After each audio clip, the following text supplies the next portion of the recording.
প্রধানমন্ত্রী তারেক রহমান সঠিক পথেই আগাচ্ছে বলে মনে হচ্ছে।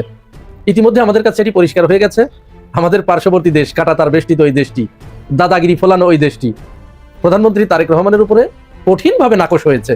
তারা এখন ওই অনেকটা নতুন বউয়ের মতো শ্বশুরবাড়িতে গিয়ে যেরকম নতুন বউ ঘোমটা দিয়ে থাকে, তারেক রহমানকে দেখে এরকম ঘোমটা দেওয়া শুরু করেছে। গ্রেপ্তার হয়ে এই মুহূর্তে সেনা হেফাজতে রিমান্ডে রয়েছেন জিয়াউর রহমানের ঘাতক অবসরপ্রাপ্ত মেজর মুজাফফর। রিমান্ডে ডিম থেরাপি খেয়ে চাঞ্চল্যকর সব তথ্য ফাঁস করেছে সে। বাপ যে বাপকেও ছাড়ে না। জিয়া ট্র্যাজেডির অন্যতম মূল হোতা মেজর মুজাফফর অবশেষে ডিবির জালে ধরা পড়েছে। আর ডিবি কার্যালয় তাকে নিয়ে যাওয়ার পর থেকে পুরো দেশের রাজনীতির মাঠ রীতিমতো গরম হয়ে উঠেছে। রাজনৈতিক বোদ্ধারা একেবারে বুক ফুলিয়ে দাবি করছেন মুজাফফরের ওপর যে লেভেলের ডিম থেরাপি চলছে তাতে সে সব সত্যই কিন্তু উগরে দিতে বাধ্য।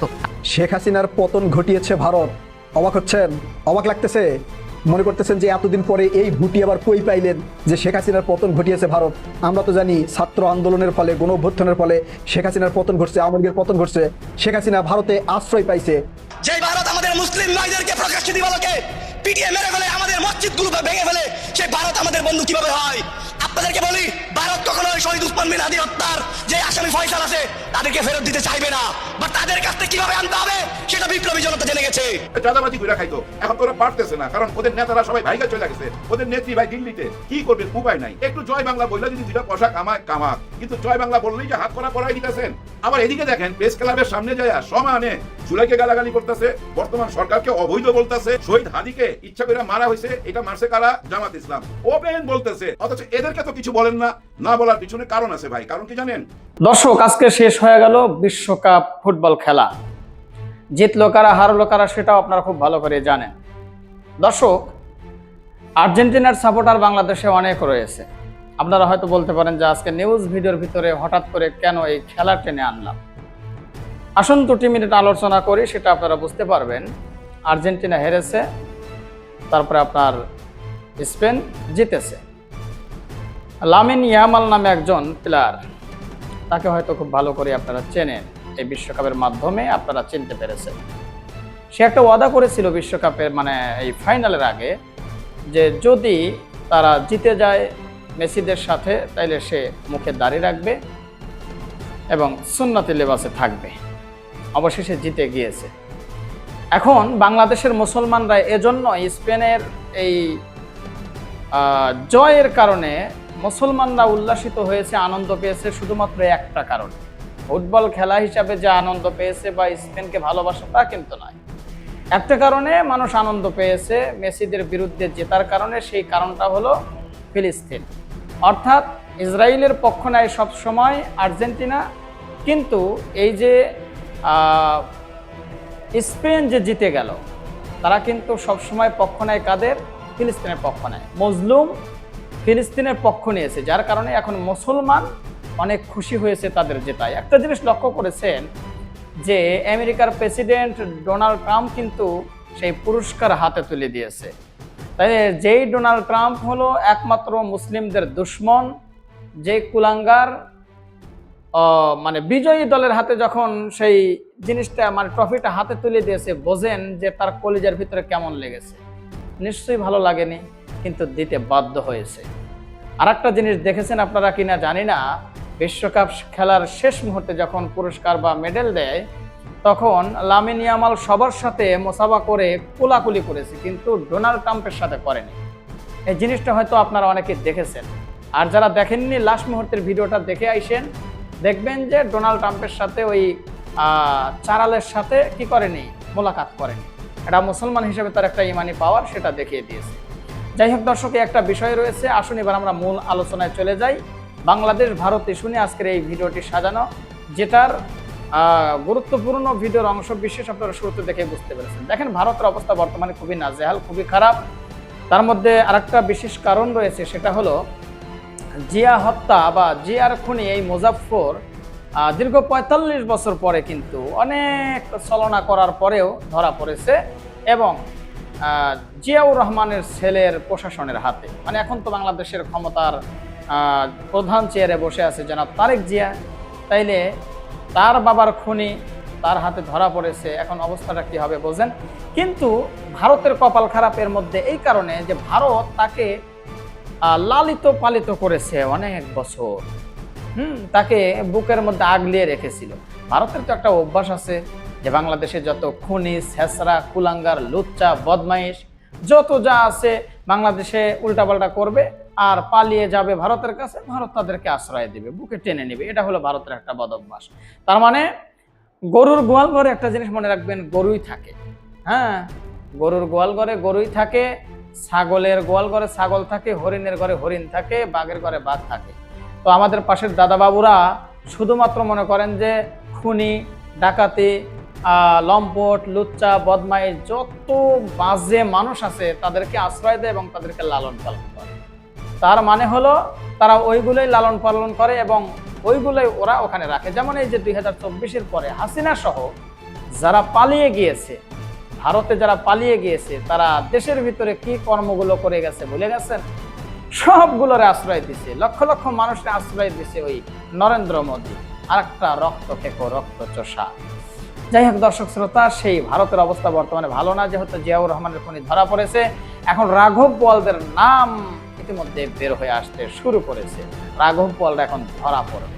দর্শক, যাবতীয় বিষয় নিয়ে আজকের ভিডিওটি সাজানো, একটু মনোযোগ সহকারে আপনাদের আজকের ভিডিওটি দেখতে হবে এবং শুনতে হবে, তাহলে অনেক কিছু জানতে পারবেন বা বুঝতে পারবেন। তো চলুন তাহলে কথা কেন, একটা লাইক দিয়ে মূল নিউজে চলে যাই। প্রধানমন্ত্রী তারেক রহমান সঠিক পথেই আগাচ্ছে বলে মনে হচ্ছে। ইতিমধ্যে আমাদের কাছে এটি পরিষ্কার হয়ে গেছে, আমাদের পার্শ্ববর্তী দেশ কাঁটাতার বেষ্টিত ওই দেশটি, দাদাগিরি ফলানো ওই দেশটি প্রধানমন্ত্রী তারেক রহমানের উপরে কঠিনভাবে নাকশ হয়েছে।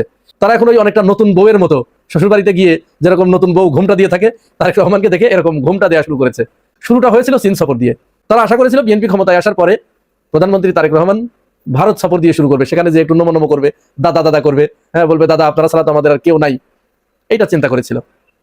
কিন্তু এটার ব্যাপারে বিএনপির ভিতরে একটা গোষ্ঠী, বিশেষ করে ফজলুর রহমানের মতো ভারতীয় গুপ্তচর যারা আছে, এই ধরনের একটা গোষ্ঠী তারা চেষ্টাও করেছিল প্রধানমন্ত্রীকে প্রথমে ভারত নিতে। কিন্তু প্রধানমন্ত্রীর কাছ থেকে সবুজ সংকেত না পেয়ে তারা ঘোষণা করলেন যে দক্ষিণ এশিয়ার যে কোনো একটা দেশ দিয়ে শুরু হবে। পরবর্তীতে তো আপনারা জানেন যে চীন সফর দিয়ে শুরু করলেন, মালয়েশিয়া এবং চীন দিয়ে। চীন সফরের কথা যেদিনই বিএনপির পক্ষ থেকে প্রকাশ করা হলো, ওদিন থেকেই মূলত শুরু হয়েছে তাদের গাত্রদাহ, জ্বলতে পুড়তে শেষ হয়ে যাচ্ছে তারা। এরকম এক কথা, এত বড় সাহস, আমাদেরকে বাদ দিয়ে ওইখানে যায়, দেখিয়ে দেব। এরপর থেকেই তো আপনারা জানেন যে ভারতীয় মিডিয়ায় অসংখ্য ধরনের প্রচার প্রপাগান্ডা এমন ভাবে চালিয়েছে। এমনকি জানেন যে বাংলাদেশের রয়ের স্টেশন কর্মকর্তা ছিল, তার ছেলে এখন চন্দন নন্দী, সে তো বিশাল বড় করে কলাম লিখে ফেললো। এমনকি বাংলাদেশে এক সময় হাই কমিশনার ছিলেন বিনা সিকরি, সে পর্যন্ত গুসা প্রকাশ করে বললেন এটি মোটেই তাদের ঠিক হয় নাই। তারা এখন ভারতের উদ্বেগের বিষয়গুলো কিভাবে অ্যাড্রেস করবে সেটি তাদের ভাবতে হবে। আর সে দেশের মিডিয়াগুলো তো বাংলাদেশ সম্পর্কে, বিএনপি সম্পর্কে এমন কিছু উদ্ভট কথাবার্তা বাজারে ছেড়ে দিল, যেটা শুনলে অনেকেরই ঘৃণায় বমি আসার মতো অবস্থা। যাই হোক, এরই ভিতরে চীন থেকেও একটা প্রতিবাদ, খুব কড়া একটা প্রতিক্রিয়া জানানো হলো যে একটি দেশ, স্বাধীন একটি দেশ, সে তার প্রধানমন্ত্রী কোন দেশে সফর করবে কি করবে না, কোথায় আগে করবে কোথায় পরে করবে, এটি এখানটাই তাদের নিজস্ব ব্যাপার। তাহলে এখানে উদ্বেগ প্রকাশ করে বা ইনিয়ে বিনিয়ে যে ধরনের মায়া কান্না করা হচ্ছে, এতে আমাদের কাছে মনে হচ্ছে যে একটি দেশ আর একটি দেশের উপরে অযাচিত হস্তক্ষেপ করার এবং দাদাগিরি ফলানোর একটা পায়তারা তারা সেখানে শুরু করেছে। চীনের এই বিবৃতির পরে কিছুটা সুর নরম হয়েছিল, এরপরে তারা বসে থাকে নাই। এরপর তারা কি করলো, রাম মন্দিরকে কেন্দ্র করে বিএনপি সরকারকে চাপে রাখার জন্য সেখানে তারা হিন্দুদেরকে আবার মাঠে নামালো। ইউনূস সরকারের আমলে যা যা করেছিল, ইউনূস সরকারকে চাপে রাখার জন্য এমন কোন ধরনের ঘৃণ্য পদক্ষেপ নাই যা তারা গ্রহণ করেনি। বিএনপি সরকারের আমলে এসেও তারা সেটা শুরু করলো। অথচ কথা ছিল কি, যেদিন প্রধানমন্ত্রী শপথ গ্রহণ করলেন সেদিন কিন্তু মোদী সরকারের একজন প্রতিনিধি এখানে এসে মোদীর আমন্ত্রণ পত্র কিন্তু প্রধানমন্ত্রীর কাছে হস্তান্তর করা হয়েছিল। কিন্তু সেই জায়গা থেকে অনেক দূরে সরে গেলেন তাদের, কারণ তাদের একটা ধারণা ছিল যে শেখ হাসিনা যা যা করেছে, আমাদের পায়ে যেভাবে নমো করেছে, এই সরকারকেও সেটাই দিতে হবে। কিন্তু সেটা যখন দেয় নাই, দেখছে যে কিছুটা ওই আশায় ভাটা পড়ছে, তখন তারা এই ঘৃণ্য পথে হেঁটেছে। এরপরে তারা কিছু কিছু ব্যক্তিদের তালিকা দিয়েছিল যে এদেরকে গ্রেপ্তার করা যাবে না, ফ্যাসিবাদের দোষর যারা যারা এখানে ভারতীয় যারা গুপ্তচর হিসেবে কাজ করে, এদেরকে গ্রেপ্তার করা যাবে না। কিন্তু তারেক রহমান ওই কথাগুলো না শুনেই, এখানে আপনারা জানেন অল্প কয়েকদিন আগে ভারতের থেকে দুজন গুপ্তচর আটক করলেন, যাদের ভারতের সাথে নিয়মিত যোগাযোগ ছিল, রয়ের সাথে যোগাযোগ ছিল, সেনাবাহিনীর সাথে যোগাযোগ ছিল, এরকম দুজনকে গ্রেপ্তার করলেন। আর রাম মন্দির স্থাপন কাণ্ডের মূল হোতা রয়ের আরেক গুপ্তচর হরিদাস চন্দ্র, তাকে গ্রেপ্তার করলেন। শেখ হাসিনার কিছু দোসর শিরিন শারমিন, তাকে গ্রেপ্তার করা হয়েছিল, পরে যদিও জামিন দেওয়া হয়েছে। এরপরে যে সাবেক ডিজিএফআই এর দুজন কর্মকর্তা, দুজনই ভারতের গুপ্তচর, এদেরকে গ্রেপ্তার করলেন। এইগুলো দেখার পরে ওদের চোখের ঘুম টোটালি হারাম হয়ে গেছে, যে তাহলে তো যা চাচ্ছিলাম সেটা তো করে নেই, এটা করছে না। আর তারেক রহমানও এইগুলো করে একটা বার্তা তাকে দিতে চাচ্ছিল যে তুমি বিগত 17 বছর ধরে যে আকাম কুকাম এদেশের মানুষের সাথে করেছো শেখ হাসিনাকে দিয়ে, এইটা পুরোপুরি না শুধরানো পর্যন্ত তোমার সাথে আমার স্বাভাবিক সম্পর্ক হতে পারে না। বিষয়টা এখানে কিন্তু দুইটা লক্ষ্য করবেন। তারা চাচ্ছে চাপ প্রয়োগ করে ছলে বলে কলে কৌশলে তাদেরকে, এই বিএনপি সরকারকেও বা তারেক রহমানকেও হাসিনার মতো বানাতে, যে তাদেরকে নমনম করুক। আর তারেক রহমান যে কৌশলটি অবলম্বন করেছে সেটি হচ্ছে যে না, তুমি চাপ প্রয়োগ করে আমাকে তুমি আর নথি স্বীকার করাতে পারবে না, আমার সাথে তোমার ডিলিংস হবে, এই ডিলিংসটা হতে হবে তোমার বন্ধুত্বপূর্ণ সম্পর্কের মাধ্যমে, দাদাগিরি এবং ছোট ভাই বড় ভাই এই ধরনের চলবে না, সমমর্যাদার ভিত্তিতে, সমতার ভিত্তিতে তুমিও যে সুবিধাটুকু পাবা আমাকে সেই সমান সুবিধাটুকু দিতে হবে। আর সর্বশেষ ওই দাদাবাবুদের মুখে চরমভাবে একটা চপেটাঘাত করেছে ভারতের অন্যতম একজন কুশীলব মুজাফফরকে গ্রেপ্তারের মাধ্যমে। মুজাফফরকে গ্রেপ্তারের পরেই তাদের ঘুম যাও একটু চোখে ছিল সেটা একেবারে পুরোপুরি ছুটে গেছে। মুজাফফর হচ্ছে শহীদ প্রেসিডেন্ট জিয়াউর রহমানের হত্যাকারী। আপনারা জানেন 1981 সালের 30শে মে গভীর রাত্রে শহীদ প্রেসিডেন্ট জিয়াউর রহমানকে চট্টগ্রামে হত্যা করা হয়েছিল। সেই হত্যার পরে প্রধান যে আসামি ছিল এই মুজাফফর, কর্নেল মুজাফফর, ভারতে পালিয়েছিল। পরে কোনো এক ফাঁকে সে বাংলাদেশে এসে এই বনানী ডিওএইচএস এর ভিতরে থাকতো, পরিচয় গোপন করে, তার নাম পরিবর্তন করে, মুজাফফর নাম পরিবর্তন করে কোন একটা হিন্দু নাম সে গ্রহণ করেছিল, এখানে এসে লুকিয়ে থাকতো। এবং এই যে 45টা বছর সে এখানে লুকিয়েছিল, এই 45 বছরে একজন ব্যক্তির সাথে তার নিয়মিত যোগাযোগ হতো, সে হচ্ছে ওই যে মাসুদ উদ্দিন, ডিজিএফআই এর সাবেক কর্মকর্তা, ওটাও ভারতের রয়ের গুপ্তচর, আর এটা তো গুপ্তচর ছিলই। এই সূত্র ধরে এইখানে যে মুজাফফরকে যে গ্রেপ্তার করা হলো, এই গ্রেপ্তারটা ভেরি ইন্টারেস্টিং। একটু বলি, হত্যাকাণ্ডের পরে সে পালিয়ে চলে গিয়েছিল। এরপরে কোনো এক ফাঁকে এসে বনানী ডিওএইচএস এর ভিতরে সে তার শ্বশুরের একটা ফ্ল্যাটে থাকতো, নাম পরিচয়, তার চেহারার সুরত সবকিছু পরিবর্তন করে ফেলেছিল। এরপরে এই মুজাফফরের মেয়ে ভারতীয় একটা কোম্পানি, আপনারা জানেন এয়ারটেল, সেই এয়ারটেলে চাকরি করতো। এইটা গোয়েন্দারা খুঁজে বের করে, এই মেয়ের প্রতি তারা নজর রাখতে শুরু করে, নজরদারিতে রাখে, মেয়েটা কোথায় যায়, কোন বাড়িতে ঢোকে, এই বাড়িটা মোটামুটি একটা ঠিকানা তারা শনাক্ত করে। তো যখন নিশ্চিত হয়ে যায়, ওই দিন গত বৃহস্পতিবারে গভীর রাতে তারা ওই বাড়িতে প্রবেশ করে, এবং প্রবেশ করে ডিবি সেখানে একটা নতুন কৌশল অবলম্বন করে। আমরা আপনার মেয়ের কলিগ ওই অফিস থেকে এসেছি, আপনার মেয়ের সাথে কিছু কথা বলতে চাই। তো মুরব্বী এসে দরজা খুলে দিলেন, খুলে দেওয়ার পরে বলছে, এত রাত্রে আমার মেয়ের কলিগ আপনারা অফিসিয়াল কাজে আসছেন, তো কি কাজ এমন আমাকে বলেন। তো ডিবি তখন বলছে যে মুরব্বী, আমরা তো আপনাকে চিনি না, আপনি কে? আমরা আপনার মেয়ের সাথে কথা বলতে এসেছি, তাকে একটু ডাকুন, আমরা তার সাথে কথা বলে চলে যাই। অপরাধ করলে অপরাধ কোনোদিন সে লুকাতে পারে না, যতই সে গোপন রাখুক। মুখ ফুসকে বের করে ফেলেছে, আমি মুজাফফর, আমি ওর বাবা, আমাকে বলেন প্লিজ। আর এই যে কথাটুকু, এই যে কয়েক সেকেন্ডের যে কথোপকথন, এর ভিতরে এই মুজাফফরের এই নাকের উপরে, যে ঠোঁটের উপরে একটা তিল ছিল, ওই সময় যখন এই হত্যাকাণ্ডটা ঘটে তখনই মোটামুটি এই ওর একটা চিত্র এঁকে ফেলেছিল। তো এইটা নিয়ে তারা গভীরভাবে পর্যবেক্ষণ করতো এবং এইটা নজরে রাখতো যে তাহলে একে খুঁজতে হলে এইটা লাগবে, এই বিশেষ চিহ্নটা লাগবে। তো গোয়েন্দারা ওই সময়টুকুর ভিতরে একেবারে নিশ্চিত করে ফেলে যে হ্যাঁ, তার ওইখানে সেই কালো তিলটা আছে। আর এরপরে যখনই বলেছে যে আমি মুজাফফর, সাথে সাথে একজন পকেট থেকে হ্যান্ডকাপ বের করে ওর হাতের ভিতরে পরিয়ে দিয়েই ব্যাস টানতে টানতে নিচে নামিয়ে নিয়ে এসেছে। এই জন্য অপরাধী যতই তার সমস্ত কিছু মুছে ফেলুক, চিহ্ন মুছে ফেলুক, কোনো না কোনো চিহ্ন সে রেখে দেয়, আর সেইটার মাধ্যমে এসে ধরা পড়ে। 45 বছর পরে তাকে গ্রেপ্তার করা হয়েছে। এখন ভারতীয় দালাল যারা এদেশে আছে, যারা রয়ের গুপ্তচর এদেশে আছে, এরা দাবি তুলেছে যে না, তাড়াতাড়ি তাকে যেহেতু গ্রেপ্তার করা হয়েছে এত বছর পরে, তাহলে তাকে অতি দ্রুত ফাঁসি কার্যকর করা হোক। কিন্তু আমাদের দাবি না, তাকে এই মুহূর্তে ফাঁসি কার্যকর করা যাবে না, তাকে রিমান্ডে নিতে হবে। রিমান্ডে নিয়ে তার সাথে আর কারা কারা ছিল, কে তাকে এই কাজ করতে উদ্বুদ্ধ করেছে, কেন করেছে, কত টাকার ডিলিংস হয়েছিল, এর সাথে আর কোন কোন বিদেশি শক্তি জড়িত আছে, বাংলাদেশে কারা তাকে ইন্ধন দিয়েছে, কারা তাকে সাপোর্ট দিয়েছে, কারা তাকে প্ররোচিত করেছে, কারা তাকে বেনিফিটেড করেছে, কারা বেনিফিটেড হয়েছে, এই সমস্ত ক্লুগুলো তার কাছ থেকে বের করে নিয়ে তারপরে তার ফাঁসির কার্যকর করতে হবে। জিয়াউর রহমানের খুনিকে আমরা বেঁচে থাক এটি কখনোই চাই না, তবে তার ফাঁসির আগে অবশ্যই এই কাজগুলো করতে হবে। এই কাজগুলো না করে যদি তাকে ফাঁসি কার্যকর করা হয়, তাহলে কিন্তু ওই হত্যাকাণ্ডের যে মোটিভ সেটি কিন্তু অধরাই থেকে যাবে। শেখ হাসিনার পতন ঘটিয়েছে ভারত। অবাক হচ্ছেন? অবাক লাগতেছে? মনে করতেছেন যে এতদিন পরে এই ভুটি আবার কই পাইলেন যে শেখ হাসিনার পতন ঘটিয়েছে ভারত? আমরা তো জানি ছাত্র আন্দোলনের ফলে, গণ অভ্যুত্থানের ফলে শেখ হাসিনার পতন ঘটছে, আওয়ামী লীগের পতন ঘটছে। শেখ হাসিনা ভারতে আশ্রয় পাইছে।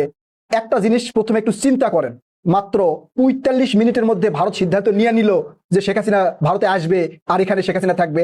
শেখ হাসিনা যে চলে যাবে এই খবর শেখ হাসিনা কয় মিনিট আগে জানে? 45 মিনিট আগে। 45 মিনিট আগে শেখ হাসিনাকে জানানো হয় যে আর কোনো উপায় নেই, আপনার চলে যেতে হবে। 45 মিনিটের মধ্যে শেখ হাসিনা জামা কাপড় গুছা, টাকা পয়সা নিয়ে ভারতে চলে গেল। ওই 45 মিনিটের মধ্যে কি ভারত সিদ্ধান্ত নিয়ে নিল যে হ্যাঁ ঠিক আছে, শেখ হাসিনা পাঠাই দাও, আমাদের এখানে থাকবে? প্রশ্ন আসে না? আচ্ছা, আরো ক্লিয়ার করে বলি, আওয়ামী লীগ সরকার বাংলাদেশে টিকিয়ে আছিল ভারতের জন্য, এটা কে না জানে, আমরা সবাই জানি। এই যে এককভাবে একতরফা নির্বাচন করছে, এই নির্বাচনকে সাই দিয়ে গেছে ভারত। ভারতের দেখা দেখি সাই দিচ্ছে চীন, রাশিয়া সহ আরো অনেকেই। এখন এই যে সর্বশেষ যে নির্বাচন, এই নির্বাচনেও এককভাবে নির্বাচন করতে পারবে না আওয়ামী লীগ। পরে ভারতের হাই কমিশনার এই যে জাতীয় পার্টির হোসাইন মোহাম্মদ এরশাদের কাছে গেলেন, যে তাকে এক প্রকার জোর করিয়া নির্বাচনে নিয়ে আসলেন, বিরোধী দল হিসাবে তাকে দেখানো হলো। তার মানে আওয়ামী লীগকে টিকে রাখতে ভারত সর্বোচ্চ চেষ্টা করছে, এটা আমাদের তো মানতেই হবে। কেউ যদি বলে যে না এগুলো মিথ্যা কথা, তাহলে তার ভুল ধারণা, রাজনীতি সম্পর্কে সে কিছুই বোঝে না, দেশ সম্পর্কে কিছু জানেও না। এরপরে আওয়ামী লীগ ক্ষমতায় বসলো, আওয়ামী লীগ দেশ পরিচালনা করতেছিল।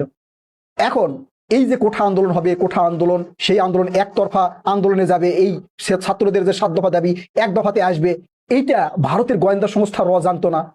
আপনারা জানেন পুরা বিশ্বের মধ্যে যেই গোয়েন্দা সংস্থা সবচেয়ে প্রভাবশালী বিচক্ষণ গোয়েন্দা সংস্থা, তার মধ্যে তার যে তালিকা আছে সেই তালিকার 2 নম্বরে আছে ভারতের প্রথমে মার্কিন গোয়েন্দা সংস্থা CIA, তারপরের স্থানে আছে ভারতের গোয়েন্দা সংস্থা চিন্তা করেন কি পরিমাণ প্রভাবশালী গোয়েন্দা সংস্থা ভারতের তো তারা কি জানতো না, ভারতের কি জানতো না যে আসলে এই আন্দোলনটা করতে করতে করতে করতে এই পর্যায়ে যাবে এবং এই সময় এইটা ঘটবে, হাসিনার পতন ঘটবে, আওয়ামী লীগের পতন ঘটবে, এত মানুষ রাস্তায় নামবে?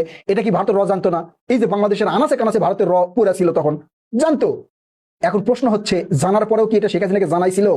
আর যদি না জানায় থাকে তাহলে শেখ হাসিনাকে কেন জানানো হয় নাই যে আপনার ক্ষমতার আসন কিছুক্ষণ পরে চুরমার হয়ে যাবে? কেন জানানো হয় নাই? এখন এই যে ভারতের শেখ হাসিনাকে কেন জানাই নাই, অথবা সে জানালে শেখ হাসিনা এটাকে তোয়াক্কা করে নেই কেন? শেখ হাসিনার আশেপাশে এমন পরিমাণ তেলবাজ ছিল যে তেলবাজের কারণে সত্য কথাগুলো তার কানেই যাইতো না। সারা দেশের জনগণ 90% জনগণ যে আওয়ামী লীগের বিরোধিতা করতেছে, এটা শেখ হাসিনার কানেই যাইতো না। গেলেও শেখ হাসিনা তোয়াক্কা করতো না। শেখ হাসিনা মনে করতো আমার প্রশাসন, আমার আর্মি, আমার র্যাব, আমার বিজিবি, আমার সেনাবাহিনী সব আমার, সাধারণ জনগণ ভয়ে ভীতু প্রজা হয়ে থাকবে, এটাই মনে করতো। এই জন্য শেখ হাসিনা এক এক সময় এক এক বক্তব্য দিত। শেখ হাসিনা চিন্তা ভাবনা করতো না যে মানুষের ভিতরে রাগের সৃষ্টি হলে মানুষ কি করবে।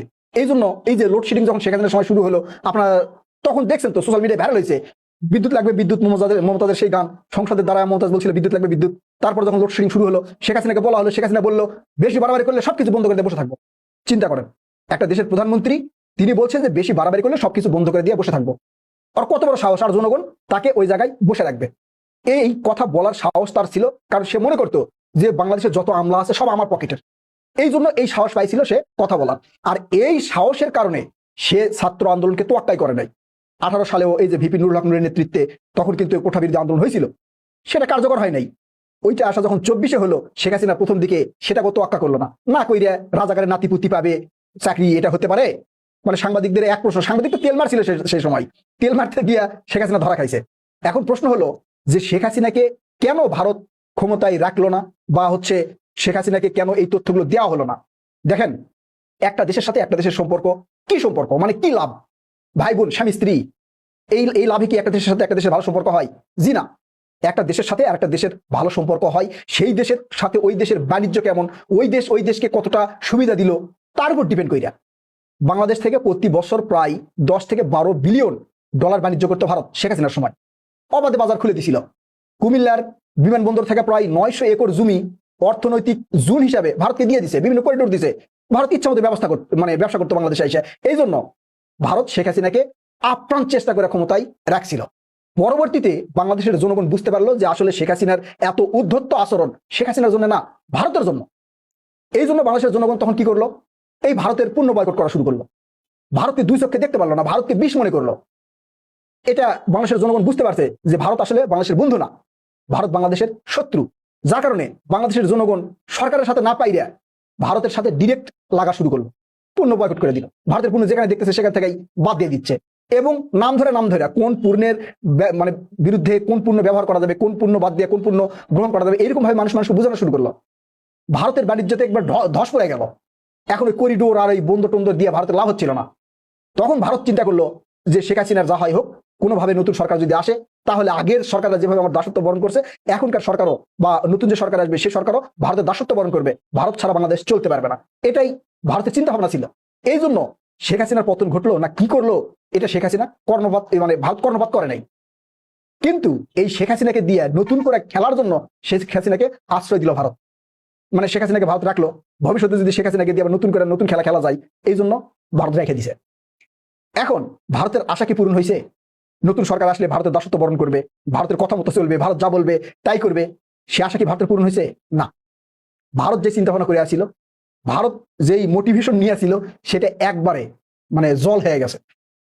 প্রধানমন্ত্রী তারেক রহমান যখন প্রধানমন্ত্রী হলো, বিএনপি সরকার যখন সরকার গঠন করলো, তারপরেই ভারত চিন্তা ভাবনা করলো যে প্রতিবেশী দেশ হিসেবে তারেক রহমান সর্বপ্রথমে ভারতে আসবে। সেটা তারেক রহমান যায় নাই, গেল মালয়েশিয়ায়। তো চিন্তা করলো যেহেতু বাংলাদেশের মানুষের মধ্যে ভারতের প্রতি একটা ক্ষোভ আছে, মালয়েশিয়া প্রথমে গেছে, ঠিক আছে, তারপরে ভারতে আসবে, যায় নাই। এরপরে গেছে চীনে, যেখানে চীন হচ্ছে ভারতের প্রধান শত্রু, তারপরে পাকিস্তান, সেই চীনে গেছে। এরপরে ভারতের মাথা ঘুরে গেছে, ভারতের চিন্তা ভাবনা আশা আকাঙ্ক্ষা সব শেষ। তো এই জন্য শেখ হাসিনা যে পতন হয়েছে, এই পতনের পিছনে ভারত দায়ী। ক্ষমা চাওয়ার পর সুযোগ বুঝে 180 ডিগ্রি ঘুরে গেলেন মাননীয় শিক্ষামন্ত্রী জনাব ডক্টর আ.ন.ম ইহসানুল হক মিলন। শিক্ষামন্ত্রী শিক্ষার্থীদের সাথে প্রতারণা করছেন, পোল্টি মেরেছেন। এই পোল্টিবাজি জাতি মনে রাখবে। এখন আপনি পার পেয়েছেন, কিন্তু আপনাকে ভুগতে হবে। আমাদের এই তরুণ প্রজন্মের সাথে আপনি জাস্ট ফাজলামি করলেন, তামাশা করলেন। কত বড় পোল্টিবাজ আপনাদেরকে এখন দেখাবো। দর্শক দেখেন, আপনাদের নিঃসন্দেহে মনে আছে যে এই কয়েকদিন আগের কথা, শিক্ষার্থীরা যৌক্তিক দাবিতে আন্দোলন করেছিল। কি যৌক্তিক? যে ভয়াবহ বন্যা এবং বৃষ্টির মধ্যে তাদের পরীক্ষা নিয়েছিল, এটা সম্পূর্ণ অমানবিক ছিল এবং বিএনপির লোকজন এর বিরোধিতা করেছিল। রুহুল কবির রিজভী নিজে বলেছেন, স্পষ্ট করে বলেছেন যে এই পরীক্ষা পেছালে দু একদিন কি এমন হতো। ছাত্র দলের ছেলে পরীক্ষা পেছানোর কথা বলেছিল। এর মানে শিক্ষামন্ত্রী একটা অযৌক্তিক কাজ করেছেন, কোনো সন্দেহ নেই। এবং তিনি শিক্ষার্থীদেরকে বলেছিলেন ফার্মের মুরগি, ব্রয়লার মুরগি, যে একটু বৃষ্টিতে ভেজলেই জ্বর আসে। শিক্ষার্থীরা ফুসে উঠেছিল, তারা তার পদত্যাগের দাবিতে আন্দোলন করেছিল। আমরা অবশ্য বলেছিলাম যে পদত্যাগ করতে হবে, এটা জরুরি না, নানানভাবে এটা সমাধান হতে পারে। তবে শিক্ষার্থীদের বেশিরভাগ দাবি মেনে নিয়েছেন। এক পর্যায়ে পদত্যাগের দাবিটা থমকে গেছে। এটা বিএনপির বা এহসানুল হক মিলনের একটা গুড লাক যে পদত্যাগের দাবিতে আন্দোলন এক পর্যায়ে থমকে গেছে, ছেলেমেয়েরা ঘরে ফিরে গেছে, যেহেতু তাদের বেশিরভাগ দাবি মেনে নেওয়া হয়েছে। আবার পরীক্ষা নিবে, প্রশ্নে ভুল যেটা সেটা নাম্বার দিয়ে দিবে, যারা পরীক্ষা দিতে পারেনি তারা পরীক্ষা দিতে পারবে, মানে সব দাবি মেনে নিয়েছে, জাস্ট পদত্যাগ ছাড়া। এবং শিক্ষামন্ত্রী যে ফার্মের মুরগি বলেছেন, এই জন্য তিনি ক্ষমাও চেয়েছেন। স্বাভাবিকভাবে আমরাই বলেছিলাম যেখানে ক্ষমা মুরব্বী মানুষ ক্ষমা করে দিয়ে আন্দোলনটা থামালে খারাপ হয় না। আমি নিজে বলেছিলাম বেশ কয়েকবার। আর এখানে আওয়ামী লীগের ইন্ধন থাকতে পারে, তারা সুযোগের অপেক্ষা আছে, তাদেরকে সুযোগ দেওয়া যাবে না, সজাগ সতর্ক থাকতে হবে। এবং জামাত, এনসিপি এরা কেউই শিক্ষামন্ত্রীর পদত্যাগ চায়নি, যা শিক্ষার্থীরা চেয়েছিল। তবে এখানে সিগনিফিকেন্ট বিষয় ছিল, যখনই আমরা দেখেছি যে শিক্ষামন্ত্রী সংসদে দাঁড়িয়ে দুঃখ প্রকাশ করেছেন, অবশ্য প্রধানমন্ত্রীর সাথে মিটিং এর পর দুঃখ প্রকাশ করেছেন, তখন আমি নিজে বলেছিলাম যে পদত্যাগ করলে ভালো হয়, বাট যেহেতু তিনি দুঃখ প্রকাশ করেছেন, শিক্ষার্থীরা এটা বিবেচনা করে দেখতে পারে ক্ষমা করবে কি করবে না। ক্ষমা চেয়েছেন, দুঃখ প্রকাশ করা দ্যাট মিনস ক্ষমা চাওয়া। যেই যখন আন্দোলন চলছে, বেকায়দায় করেছেন, আলামত ভালো না, প্রধানমন্ত্রী চাপ দিচ্ছেন, তখন সংসদে দাঁড়িয়ে আপনি ক্ষমা চাইলেন। যেই আন্দোলনটা থেমে গেছে, ছেলেমেয়েরা ঘরে ফিরে গেছে, এখন আপনি বলছেন যে না কিসের ক্ষমা, আমি তো ঠিকই বলেছি, আমি তো ভুল কিছু বলিনি, কি আমি আমার মেয়েকে বলেছি, তোমাদেরকে তো বলিনি। তাহলে আপনি ক্ষমা চাইলেন কেন? আপনার মেয়ের কাছে ক্ষমা চাইলে এটা ইন্টারনাল ব্যাপার, আপনি সংসদে দাঁড়িয়ে দুঃখ প্রকাশ করলেন কেন? যে বিষয়ে আপনি স্বীকার করে দুঃখ প্রকাশ করেছেন, সেই বিষয়ে আপনি এখন বলছেন অন্য কথা। তার মানে দুঃখ প্রকাশটা ছিল তামাশা, আর এখন যেটা বলছেন যে না আমি এই কথা বলিই নাই, অথচ আপনি বলেছেন, এটা হচ্ছে আপনার অরিজিনাল কথা। আন্দোলন যদি না থামতো তাহলে তিনি প্রয়োজনে আবার দুঃখ প্রকাশ করতেন। আর আন্দোলন থেমেছে বলে এখন বলছেন যে না আমি দুঃখ প্রকাশ, মানে এখন বলছেন যে আমি তো শিক্ষার্থীদেরকে কিছুই বলিনি। এবং তিনি ক্ষোভ ঝাড়ছেন, যারা আন্দোলন করছে তাদেরকে তুচ্ছ-তাচ্ছিল্য করছেন, তাদেরকে কেউ হুমকি দামকে দিয়েছে, কারাই আন্দোলন করেছে, আন্দোলনে ইন্ধন কারা দিয়েছে, আমরা তালিকা করছি। অথচ আন্দোলন চলাকালীন সময় এইসব কথাবার্তা কিছু বলেনি। তখন নিরিবিলি ছাত্রদল তখন না না যৌক্তিক যৌক্তিক ঠিক আছে, যে আন্দোলন থেমে গেছে এখন বলে যে আন্দোলনের পিছনে কারা ছিল আমরা দেখবো অমুক তমুক। তো দর্শক, এবং শিক্ষার্থীরা তাকে ট্রল করেছে, এটা গণতান্ত্রিক অধিকার। যে আন্দোলন শেষ এখন বলে যে ট্রল করে কোনো লাভ হবে না, আর তখন কিন্তু চুপসে গেছিল। বুঝতে পারছেন প্রতারণা, পোল্টিবাজি কাকে বলে ও কত প্রকার কি? দর্শক, শিক্ষামন্ত্রী আরেকটা কাজ করেছেন, কিছু লোককে প্রেস ক্লাবের সামনে মানববন্ধন করাচ্ছেন, বিক্ষোভ করেছে, তারা মাঠে নামছে। সখানে লোক দেখলাম, তারা ব্যানারে লিখেছে শিক্ষামন্ত্রীর সম্মানহানির প্রতিবাদে এই বিক্ষোভ মিছিল, এই মানববন্ধন। তারা মাইক লাগিয়ে বক্তব্য দিচ্ছে, হুমকি দামকে দিচ্ছে, শিক্ষামন্ত্রী ভালো লোক, তার পদত্যাগ চাই, এত বড় সাহসকার। শিক্ষার্থীরা যখন আন্দোলন করছিল তখন তো আপনারা কেউ মাঠে নামেন নাই, তখন বরং ছাত্রদল বেকায়দায় পড়ে ঘরে ফিরে গিয়েছিল। তখনই আন্দোলনকে রেসপেক্ট করেছেন, ভয় পেয়েছিলেন এবং ওইরকম দমনও করেন নাই, ঠিক আছে। এবং শিক্ষার্থীদের দাবি মেনে নিয়েছিলেন, ক্ষমাও চেয়েছিলেন, তাদেরকে সচিবালয়ে ঢুকতে দিয়েছিলেন, সব ঠিক আছে। যেই আন্দোলন থেমে গেছে এখন আপনারা মাঠে নামছেন বিএনপির লোকজন, শিক্ষামন্ত্রী পদত্যাগ চাইছে কি, এত বড় সাহস, আমরা তার প্রতিবাদ করছি। মানে ওই আন্দোলনের বিরুদ্ধে এখন মানববন্ধন করছে। এটাকে বলে পোল্টিবাজি। যে আপনি বসেছিলেন, আপনার মনে একটা উপরে উপরে ক্ষমা চেয়েছেন, শিক্ষার্থীদের সাথে ভালো আচরণ করেছেন, এটা আপনার মনের না, মনের মধ্যে ছিল পারলে ওদেরকে পিটাই, কিন্তু পিটাতে গেলে তো অবস্থা বেগতিক হয়ে যাবে। তো এই যে প্রতারণা করলেন, এর ফল ভালো হবে না, আবার আপনি এরকম বিপদে পড়বেন। তারপরে শিক্ষার্থীরা তখন আপনাকে আর ক্ষমা করবে না। যে আপনি যে এই একবার দুঃখ প্রকাশ করে তারপর আবার ওটার ব্যাখ্যা দিয়েছেন যে আমার মেয়েকে বলেছি, অথচ আপনি মেয়েকে বলেন নাই, এই প্রতারণা। এবং আপনি লোক নামিয়ে দিয়েছেন যে কারা আপনার পদত্যাগ চেয়েছে এবং গোয়েন্দা সংস্থা খোঁজ খবর নিচ্ছে, কারা আন্দোলন করেছে, সামনে যাতে আন্দোলন না হয়। না, এইভাবে একটা স্বতঃস্ফূর্ত অর্গানিক আন্দোলন নিয়ন্ত্রণ করা যায় না, দমন করা যায় না। স্বতঃস্ফূর্ত এবং অর্গানিক আন্দোলন, এটা দাবি মেনে নিতে হয়, তাদের সাথে আলোচনা করতে হয়। আর ছেলেমেয়েরা যদি অতিরিক্ত কিছু দাবি করে থাকে তাদেরকে বোঝাতে হয়। জোর জবরদস্তি এখানে গোয়েন্দা সংস্থা খেলতে পারবেন না, এটা একদম স্বতঃস্ফূর্ত আন্দোলন, এখানে কোনো উস্কানির বিষয় না।